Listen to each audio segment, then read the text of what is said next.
ദൈവത്തിന് സ്തുതി. സങ്കീർത്തനം 65.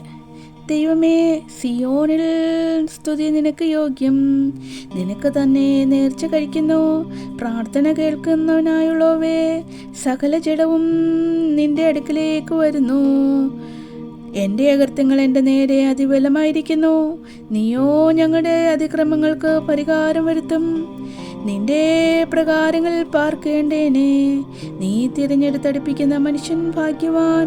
ഞങ്ങൾ നിന്റെ വിശുദ്ധ മന്ദിരമായ നിന്റെ ആലയത്തിലെ നന്മ കൊണ്ട് തൃപ്തരാകും. ഭൂമിയുടെ എല്ലാ അറുതികൾക്കും ദൂരത്തുള്ള സമുദ്രത്തിനും ആശ്രയമായിരിക്കുന്ന തങ്ങളുടെ രക്ഷയായ ദൈവമേ, നീ ഭയങ്കര കാര്യങ്ങളാൽ നീതിയോട് ഞങ്ങൾക്ക് ഉത്തരമല്ലുന്നു. അവൻ വെള്ളമനയ്ക്ക് കെട്ടിക്കൊണ്ട് തൻ്റെ ശക്തിയാൽ പർവ്വതങ്ങളെ ഉറപ്പിക്കുന്നു. അവൻ സമുദ്രങ്ങളുടെ മുഴക്കവും തിരമാലകളുടെ കോപവും ജാതികളുടെ കലകവും ശമിപ്പിക്കുന്നു. ഭൂവാസികളും നിന്റെ ലക്ഷ്യങ്ങൾ നിമിത്തം ഭയപ്പെടുന്നു.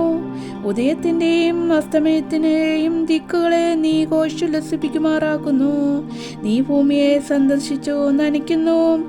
നീ അതിനെ അത്യന്തം പുഷ്ടിയുള്ളതാക്കുന്നു. ദൈവത്തിൻ്റെ നദിയിൽ വെള്ളം നിറഞ്ഞിരിക്കുന്നു. ഇങ്ങനെ നീ ഭൂമിയെ ഒരുക്കി അവയ്ക്ക് ധാന്യം കൊടുക്കുന്നു. നീ അതിൻ്റെ ഒഴിവുചാലുകളെ നനയ്ക്കുന്നു. നീ അതിൻ്റെ കട്ട ഉടച്ചു നിരത്തുന്നു. മഴയാൽ നീ അതിനെ കുതിർക്കുന്നു. അതിലെ മുളയെ നീ അനുഗ്രഹിക്കുന്നു.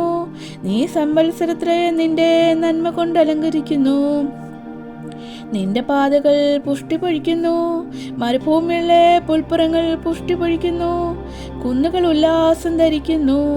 മേച്ചുപുറങ്ങൾ ആട്ടിൻകൂട്ടങ്ങൾ കൊണ്ട് നിറഞ്ഞിരിക്കുന്നു. താഴ്വരകൾ ധാന്യം കൊണ്ട് മൂടിയിരിക്കുന്നു. അവ ആർക്കുകയും പാടുകയും ചെയ്യുന്നു.